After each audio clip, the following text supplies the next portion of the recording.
আমিও হাঁটতে থাকলাম। এক পর্যায়ে যখন আমার মা বুঝলেন আমি আর ফিরে আসবো না, তখন আমার মা উল্টা ফিরে আসলেন। যেমন কোনো ফকির যায়নি তার জীবনে, যে ফকিরকে ভিক্ষা দেওয়ার পরে বলেনি যে আমার ছেলের জন্য একটু দোয়া করিও। যেদিন আমি ইন্ডিয়া চলে যাই, সেদিন সকালে যাওয়ার পথঘাট আমি ঠিক করে এসেছি। আমি যখন বাড়িতে ঢুকলাম, আমার পকেটে একটা কলম ছিল, খড়ের চালে গুঁজে দিলাম। আমার পায়ে বাংলাদেশি স্যান্ডেল ছিল, আমি রেখে দিলাম, খালি পায়ে হাঁটতে লাগলাম। আমি বললাম আমাদের চাঁপাইনবাবগঞ্জের ভাষায়, মাগে আমি ইন্ডিয়া চলে গেল। তখন আমার মা বলতে লাগলেন আমার মায়ের হাতে আটা লেগে আছে, পিছে পিছে হাঁটছেন আর বলছেন যাস না, তোকে পুলিশে মারবে। আমার মা পিছে পিছে হাঁটতে থাকলেন, আমিও হাঁটতে থাকলাম। এক পর্যায়ে যখন আমার মা বুঝলেন আমি আর ফিরে আসবো না, তখন আমার মা উল্টা ফিরে আসলেন।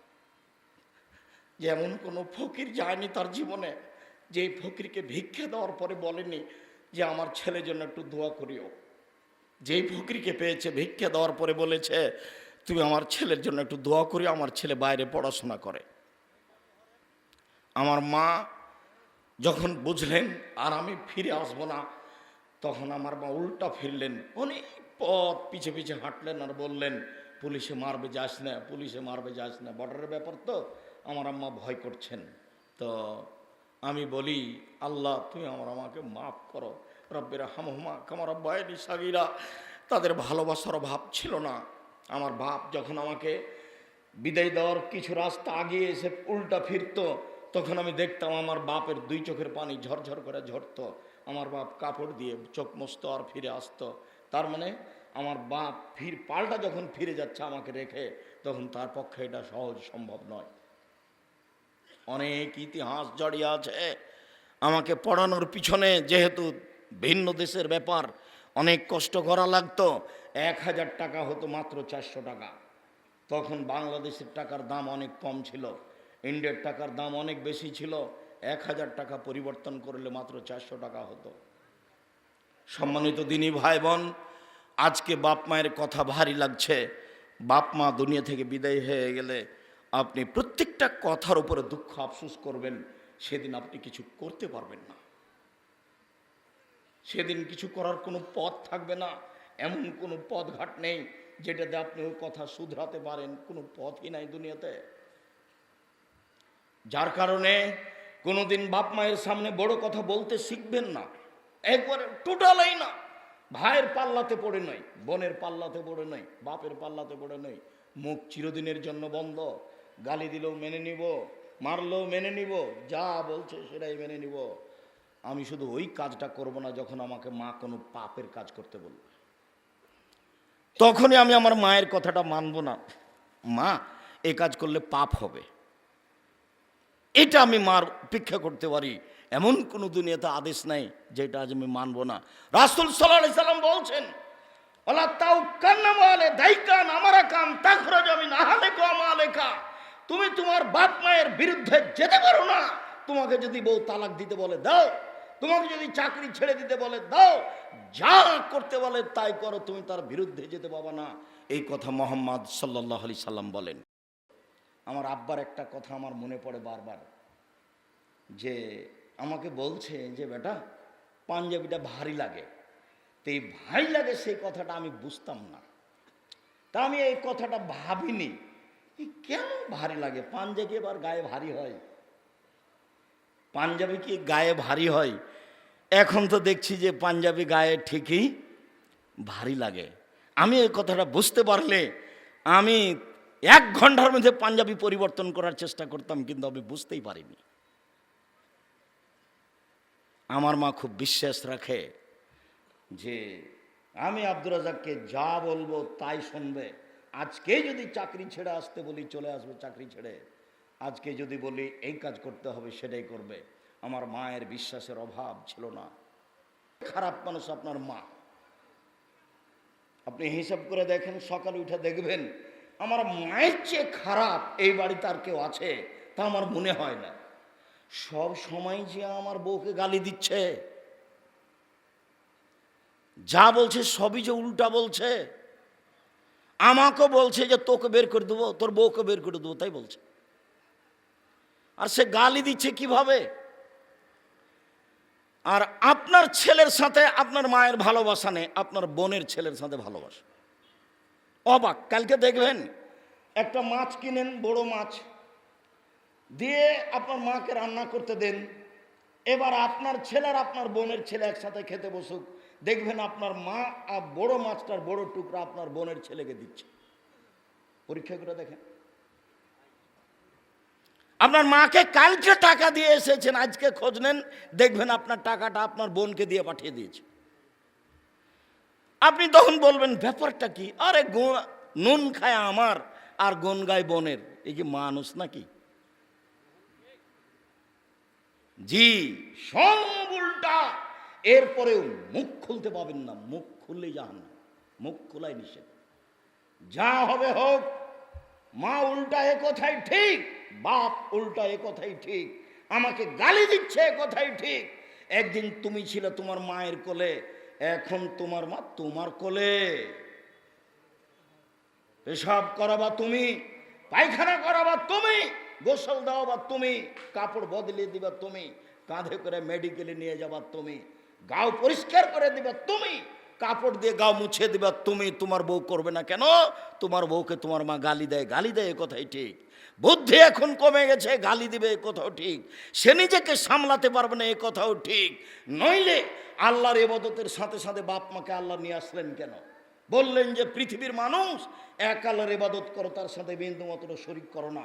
তারপরে চট করে কেন বললেন পিতা মাতাকে মানো? একটু বলবেন দেশবাসীকে মানো, প্রতিবেশীকে মানো, তারপর বাপ মাকে বলবেন। বাপ মায়ের মান সম্মান পৃথিবীতে মেনে নেওয়ার ব্যাপারে পৃথিবীতে আর কোনো মানুষ নাই যেখানে মেনে নেওয়ার ব্যাপারে বাপ মায়ের চেয়ে উপরে কেউ হতে পারে। একজন এসে বলছে, আল্লাহর নবী, আমার বাপ মা আমার কাছে কি অধিকার রাখে, আমি আমার বাপ মায়ের কি করতে পারি? তখন আল্লাহ রসুল বলছেন, বলো কি করতে পারো? বলে হুমা জান্নাত কা নারকা, তারাই দুজন তোমার জাহান্নাম, তারাই দুজন তোমার জান্নাত, ওরাই তোমার জাহান্নাম, ওরাই তোমার জান্নাত। বাপ মা তোমার জাহান্নাম, বাপ মা তোমার জান্নাত। এই কথা রাসূল সাল্লাল্লাহু আলাইহি ওয়াসাল্লাম বলেন। তিনি বলেছেন তোমার মায়ের পায়ের নিচে জান্নাত, তিনি বলেছেন তোমার মায়ের পায়ের নিচে জান্নাত। তোমার মা সব কিছু উল্টা বলছে, এখন তুমি কেমনে মেনে নিবা? মুখ খোলার সুযোগ নেই, জোরে কথা বলার সুযোগ নেই। হ্যাঁ, দিন রাত তুই খালি তোর বউকে গালি দিস, এই কথা বলা নিষেধ, মুখ খোলাই নিষেধ। সবচেয়ে খারাপ মানুষ হলেও তোমার বিবেচনায় খারাপ, আল্লাহ খারাপ বললেন না, নবী খারাপ বললেন না। অতএব তোমাকে খারাপ লাগলেও তোমাকে মেনে নিতে হবে, এ কথাই চূড়ান্ত। সম্মানিত দিনী ভাই বোন, জাতির উদ্দেশ্যে বলছি, যারা আমাদের সাথে আছেন অনলাইনে, পৃথিবীর বিভিন্ন প্রান্ত থেকে সাথে আছেন, সময়ের গতিতে আপনারা আমাদের বক্তব্য অবগত হবেন।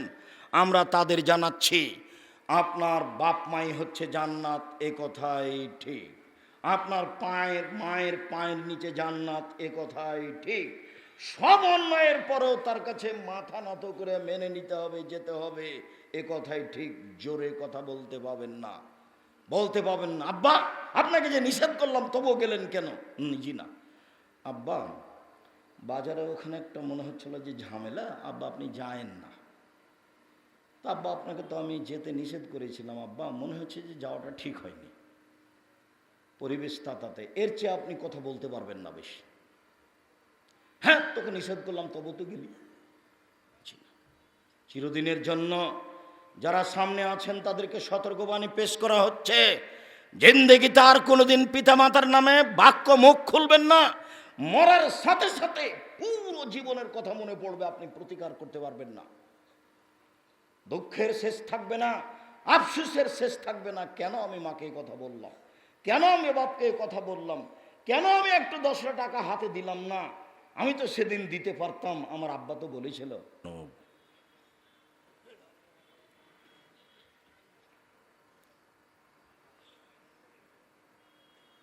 عن أبي هريرة رضي الله تعالى عنه قال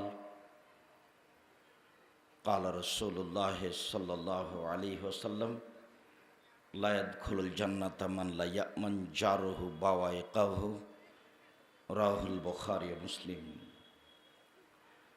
عن أبي هريرة رضي الله تعالى عنه قال والله لا يؤمن والله لا يؤمن والله لا يؤمن قيل من يا رسول الله قال الذي لا يأمن جاره بوائقه رواه البخاري ومسلم عن أبي هريرة رضي الله تعالى عنه قال قال رسول الله صلى الله عليه وسلم من كان يؤمن بالله واليوم الآخر فلا يؤذي جاره إلى آخر الحديث رواه البخاري ومسلم। সম্মানিত অত্র সম্মেলনের দিনে মুসলিম ভাই বোন, প্রশংসা আল্লাহর জন্য, শান্তি অবতীর্ণ হোক আল্লাহর রাসূলের উপর সাল্লাল্লাহু আলাইহি ওয়াসাল্লাম। আমরা জুমার খুতবায় অবগত হয়েছিলাম যে রাত্রে আমরা আলোচনা শুনব এতিম ও প্রতিবেশী। আমরা আজকের আলোচনায় এতিম ও প্রতিবেশী নিয়ে এক গুরুত্বপূর্ণ সংক্ষিপ্ত তথ্যবহল বিবরণের চেষ্টা করব ইনশাল্লাহুল আজিজ। প্রতিবেশী সদাচরণের হক রাখে। আমরা যাদের সাথে সদাচরণ করব, যার বিনিময় নেকির পাল্লায় সবচেয়ে ভারী নেকি হবে, তার সদাচরণের হকদার হিসাবে বড় হকদার প্রতিবেশী। এ ব্যাপারে আল্লাহ তাআলা বলেন ওয়া'বুদুল্লাহ ওয়ালা তুশরিকু বিহি শাইআ, পৃথিবীর মানুষ তোমরা এক আল্লাহর ইবাদত করো, তার সাথে বিন্দুমাত্র শিরক করো না। অবিল ওয়ালিদাইনি ইহসানা, তোমরা তোমাদের পিতামাতার সাথে ভালো আচরণ করো। অবিদিল কুরবা, তোমরা পরস্পর ভাই ভাইয়ের সাথে ভালো আচরণ করো। ওয়াল ইয়াতামা ওয়াল মাসাকিন, যারা এতিম তোমাদের অধীনে আছে তাদের সাথে ভালো আচরণ করো। যারা মিসকিন, ফকির, অসহায় পুরুষ নারী, তাদের সাথে ভালো আচরণ করো। অবিদিল কুরবা ও জারিজিল কুরবা, যারা নিকট প্রতিবেশী এবং দূর প্রতিবেশী তাদের সাথে ভালো আচরণ করো। ও সাহেবে বিল জাম্বে, চলার সাথী, রাস্তাঘাটে বাসের ট্রেনে চলার সময় যারা সাথী আছে তাদের সাথে ভালো আচরণ করো। পথিকের সাথে ভালো আচরণ করো। তোমাদের হাতে যারা দাস দাসী তাদের সাথে ভালো আচরণ করো। অবশ্যই আল্লাহ তাআলা অহংকারীকে ভালোবাসেন না। একটি আয়াতে এই লম্বা আলোচনা পেশ করলেন আল্লাহ তাআলা।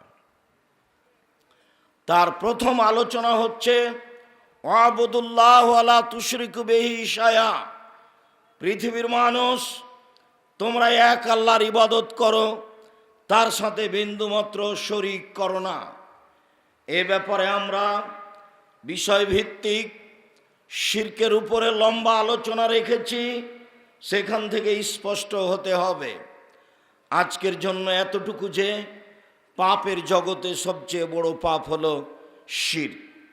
রাসূল সাল্লাল্লাহু আলাইহি সাল্লাম বলেন আকবারুল কাবায়রা সালাসা, সবচেয়ে বড় পাপ তিনটি, তার একটি হচ্ছে শিরক বিল্লাহ, আল্লাহর সাথে শিরক করা। 2 উকুকুল ওয়ালিদাইন, পিতামাতার অবাধ্য চলা। 3 শাহাদাতু জুরে, মিথ্যা সাক্ষী দেওয়া। অন্য এক বর্ণনায় এসেছে কওলু জুরে, মিথ্যা কথা বলা। 3য় মহাপাপ মিথ্যা সাক্ষী দেওয়া। 3য় মহাপাপ মিথ্যা কথা বলা। সম্মানিত দিনী ভাই বোন, এক হাদিসে রাসূল সাল্লাল্লাহু আলাইহি সাল্লাম বলেন, লা তুশরিক বিল্লাহ ওয়া ইন কুতিলতা হুররিকতা, তোমাকে জ্বালিয়ে দেওয়া হলেও হত্যা করা হলেও তুমি শিরক করো না। জালেম জুলুম করে তোমাকে আগুনে জ্বালিয়ে দিতে পারে, জ্বলে যাও। জালেম জুলুম করে তোমাকে হত্যা করতে পারে, তুমি নিহত হয়ে যাও, তুমি শিরক করো না। শিরক মহাপাপ।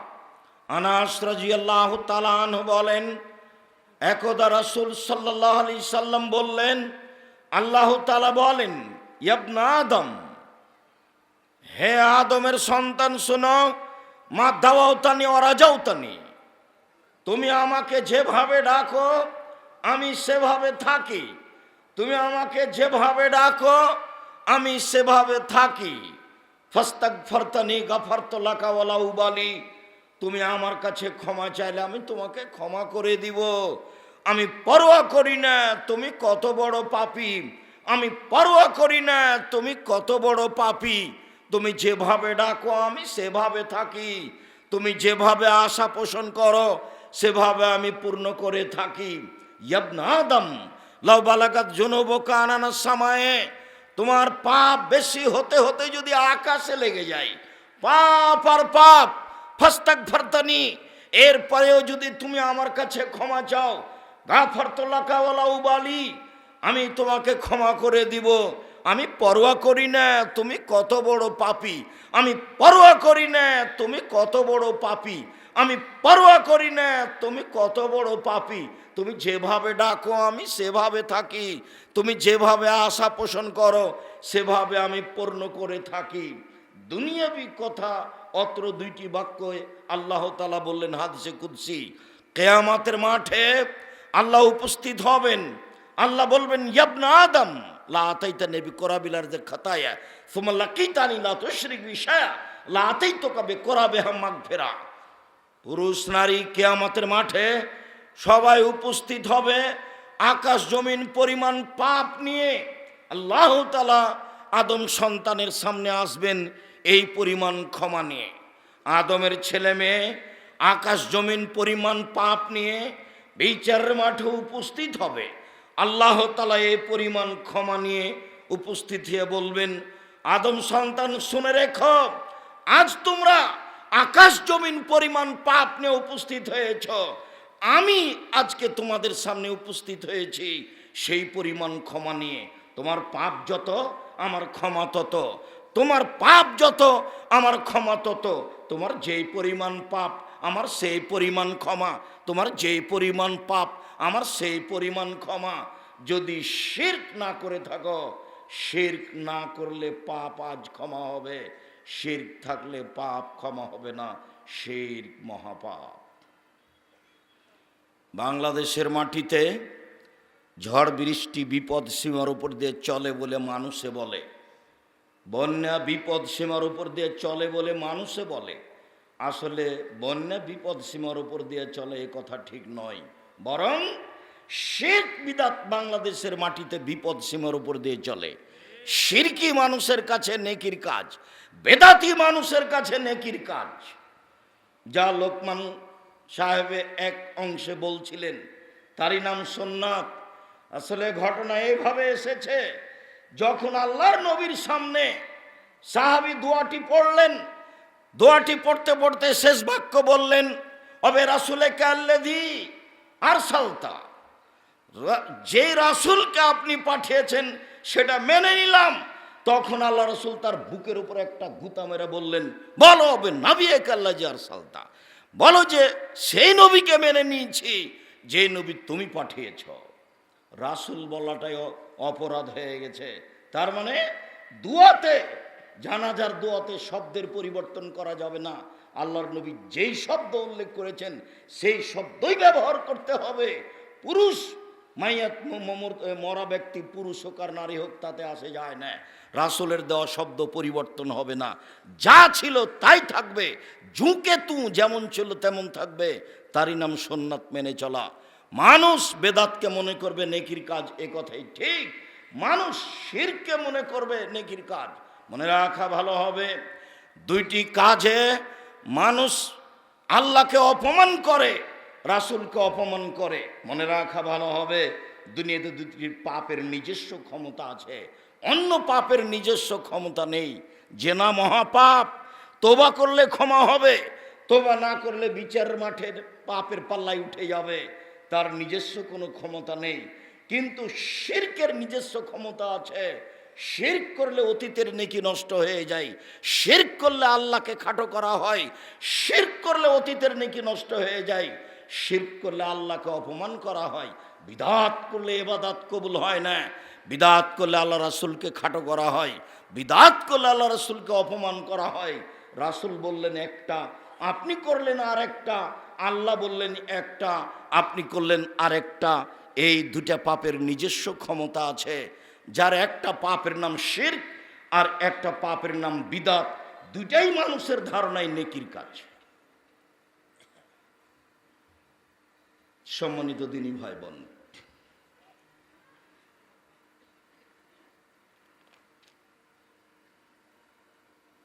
পবিত্র কোরআনের দোয়া, এই যে পাতা ভর্তি দোয়া লেখা আছে, দোয়া খাতমিল কোরআন, পুরোটাই মানুষের বানানো। তাহলে যে বানিয়েছে সে কি পাপ মনে করে বানিয়েছে? যে লিখে ছাপাচ্ছে সে কি পাপ মনে করে ছাপাচ্ছে? অথচ একবারে ডাহা মিথ্যা কথা, এরই নামই বিদআত। যে পড়বে সেও বেদাতি, যে ছাপিয়েছে সেও বেদাতি, যারা সহযোগিতা করছে সেও বেদাতি, সবাই পাপী। কত দুঃসাহস কোরআন মাজিদের শেষে মিথ্যে দোয়া রাসূলের নামে চালিয়ে দেয়। সম্মানিত দিনী ভাই বোন, বলছিলাম অত্র আয়াতে আল্লাহ তাআলা বলেন, পৃথিবীর মানুষ, ওয়াবুদুল্লাহ ওয়ালা তুশরিকু বিহি শাইআ, তোমরা এক আল্লাহর ইবাদত করো, আল্লাহর সাথে বিন্দু মাত্র শিরক করো না। দুই, ওয়াবিল ওয়ালিদাইনি ইহসানা, পৃথিবীর মানুষ তোমরা পিতা মাতার সাথে ভালো আচরণ করো। সম্মানিত দিনী ভাই বোন, ইবাদতের জগতে সবচেয়ে ব্যতিক্রম ভিন্ন ধরনের ইবাদত হলো সলাত। যদি সলাত কবুল হয় বাকি ইবাদত কবুল হবে, যদি সলাত কবুল না হয় বাকি ইবাদত কবুল হবে না। আনাস রাদিয়াল্লাহু তাআলা আনহু বলেন, রাসূল সাল্লাল্লাহু আলাইহি সাল্লাম বলেছেন, আস-সালাতু সালাসাতু আফলাসিন, সলাত হলো তিন ভাগে বিভক্ত, আর তহুরু সুলুসুন, ওযু হলো তিন ভাগের এক ভাগ, আর রুকুও সুলুসুন, রুকু হলো তিন ভাগের এক ভাগ, আর সুজুদও সুলুসুন, সিজদা হলো তিন ভাগের এক ভাগ। ফামান দাহাবে হাক্কাহা কবিলাত সালাতুহু ও কবিলা সায়রা আমালিহি, যদি ঠিক ঠিক সলাত আদায় করে সলাত কবুল করা হবে, বাকি সব ইবাদত কবুল করা হবে। ওয়াইন রুদ্দাত আলাইহি সালাতুহু রুদ্দা আলাইহি সায়রা আমালিহি, যদি তার সলাত প্রত্যাখ্যান করা হয়, সলাত যদি না থাকে সব ইবাদত বাতিল হবে। এ কথাই ঠিক। সলাত এত গুরুত্বপূর্ণ ইবাদত, তারপরেও কিভাবে আদায় করতে হবে এ কথা আল্লাহ কোরআন মাজিদে উল্লেখ করেননি। কিন্তু পিতা মাতার সামনে কিভাবে কথা বলতে হবে, কিভাবে হেঁটে যেতে হবে, চলার অবস্থা কেমন হবে, হাত দুটার অবস্থা কেমন হবে, কণ্ঠ কেমন হবে, সব আল্লাহ বিস্তারিত বলে দিয়েছে। অবাক কথা, সলাতের বিবরণ আল্লাহ কোরআন মাজিদে বিস্তারিত দেননি। পিতার সামনে গেলে ধীরে যেতে হবে, হাত বাহু নিচু করে যেতে হবে, কণ্ঠ নরম হতে হবে, এরকম শব্দ উল্লেখ করা যাবে না। বিস্তারিত বিবরণ আল্লাহ দিয়েছেন। এবং বলতে হবে সর্বদা, রব্বির হামহুমা কামা রাব্বায়ানি সগীরা, হে আমার প্রতিপালক, তুমি আমার পিতা মাতাকে দেখো, তারা যেমন আমাকে বাল্য অবস্থায় দেখেছিল, বাল্য অবস্থায় যেভাবে আদর দিয়ে যত্ন দিয়ে দেখেছিল, তুমি সেইভাবে আমার পিতামাতাকে ভালোবাসা দিয়ে দেখো, তাদের মাফ করে দাও। আমি বলেছি আপনাকে পরামর্শে, যখন আপনি সলাত আদায় করবেন, সালাম ফেরার পূর্বে এক পর্যায়ে আপনি বলবেন, রব্বির হামহুমা কামা রাব্বায়ানি সগীরা। আরও বলেছি যে এর জন্য 2 রাকাত সলাত আদায় করে হাত তুলে দোয়া করে বলবেন, আল্লাহ আমি যেন প্রত্যেক সলাতে আমার বাপ মায়ের জন্য এই দোয়াটা পড়তে পারি, রব্বির হামহুমা কামা রাব্বায়ানি সগীরা। এটা যেন পড়তে পারি, এই জন্য 2 রাকাত সলাত আদায় করে দোয়া করতে বলেছি। বুঝা যায়নি কথা মনে হয়? মানে খুব ইচ্ছা করেছি বলবো, তারপর দেখি আসসালামু আলাইকুম রহমতুল্লাহ, আসসালাম, ওহরে দোয়া তো বলা হয়নি। টিকে থাকা খুব কঠিন, ইবাদতের উপরে টিকে থাকা খুব কঠিন। আব্দুর রাজ্জাক সাহেব সেদিন বললেন, সূরা ইখলাস 3 বার পড়েন, একবার কোরআন মাজিদ পড়ার সমান নেকি হবে। অনেক নেকি, হ্যাঁ অনেক নেকি, ব্যাগ ভর্তি করে নেন, লুটে নেন নেকি, আল্লাহর রহমতের অভাব নেই। কিন্তু সিদ্ধান্ত নিয়েছেন পড়বো, প্রত্যেক দিন পড়বো, মাগরিবের পরে পড়বো আর ফজরের পরে পড়বো। একদিন পড়ার পরে পরের দিন শুরু করেছেন, তখনই নাতি এসে বলছে, দাদা আপনাকে দাদি ডাকে, দাদি ডাকে, আপনি উঠে চলে গেছেন, পড়া হলো না। সামাজিক কত ব্যস্ততা আপনার সাথে আছে। আরে এখন তো ব্যস্ততা অনেক বেশি, জমি জায়গা, অর্থ সম্পদ, নির্বাচন, মোবাইল সব মিলে করে জমা ধরে গেছে। ব্যবসা বাণিজ্যের সাথে আবার নির্বাচন এসেছে, আবার মোবাইল এসেছে, কত বেশি হয়ে গেছে, ছেলে মেয়ে তো বেশি হয়েছে। এবাদতের উপরে মানুষ টিকবে কি করে? ওদিকে তো শয়তান জীবন বাজি রেখে লেগে আছে, যা আমরা জুমার খুতবায় শুনলাম। শয়তান এভাবে বলে, বলার ঢংটাই কি, বলছে যে ইজ্জতে, তোমার সম্মানের কসম, ইয়া রাব্বি, হে আমার প্রতিপালক, হে আমার প্রতিপালক, তোমার সম্মানের কসম, হে আমার প্রতিপালক, তোমার সম্মানের কসম, লাজাল উগবিক আদম মাদামা তারহম ফি আসাদিহিম, যতক্ষণ আদম সন্তানের দেহে শ্বাস থাকবে ততক্ষণ পর্যন্ত আমি তাকে ভুল পথে নিয়ে যাবই যাবই যাবই। পাপের কাজকে আমি তাকে ভালো করে দেখাবো, পাপের কাজকে সে ভালো মনে করবে। কিভাবে জেনা করবে সে ভাবছে, কোথায় কোথায় যাবে, কোন কোন জায়গায় যাবে, কার সাথে কথা বলবে, কোথায় তার সাথে কথা বলবে, সে সুন্দর করে সাজাচ্ছে। অথচ পাপের কাজ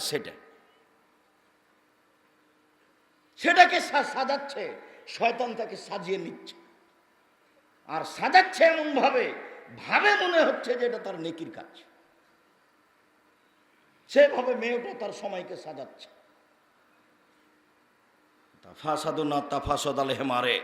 গাধা যেমন গাধীর সাথে মিলে লজ্জা বুঝে না, মানুষ তেমন খোলা মাঠে জেনা করবে, লজ্জা বুঝবে না।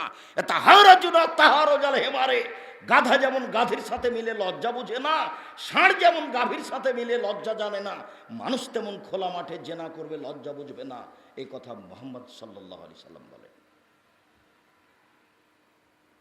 তিনি বলেন, আমার জীবনে বড় ভয়, আমি জাতির উদ্দেশ্যে বলে যাচ্ছি, আমার জীবনে বড় ভয়, আর শাহওয়াতুল খাফিয়া, আমার উম্মত গোপন পাপে লিপ্ত হবে, এটাই আমার ভয়। আমার উম্মত গোপন পাপে লিপ্ত হবে, এটাই আমার ভয়। আমার উম্মত গোপন পাপে লিপ্ত হবে, এটাই আমার ভয়। রাসূল সাল্লাল্লাহু আলাইহি সাল্লাম এই ভয়ের আশঙ্কা করে গেলেন।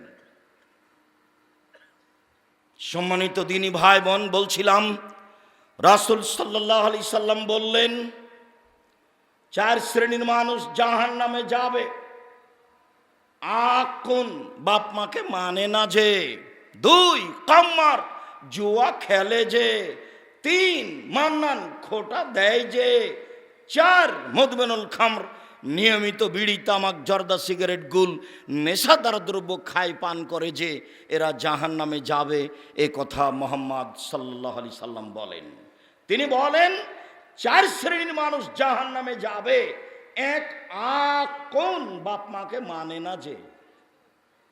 আপনাকে মনে হবে বাড়িতে সবচেয়ে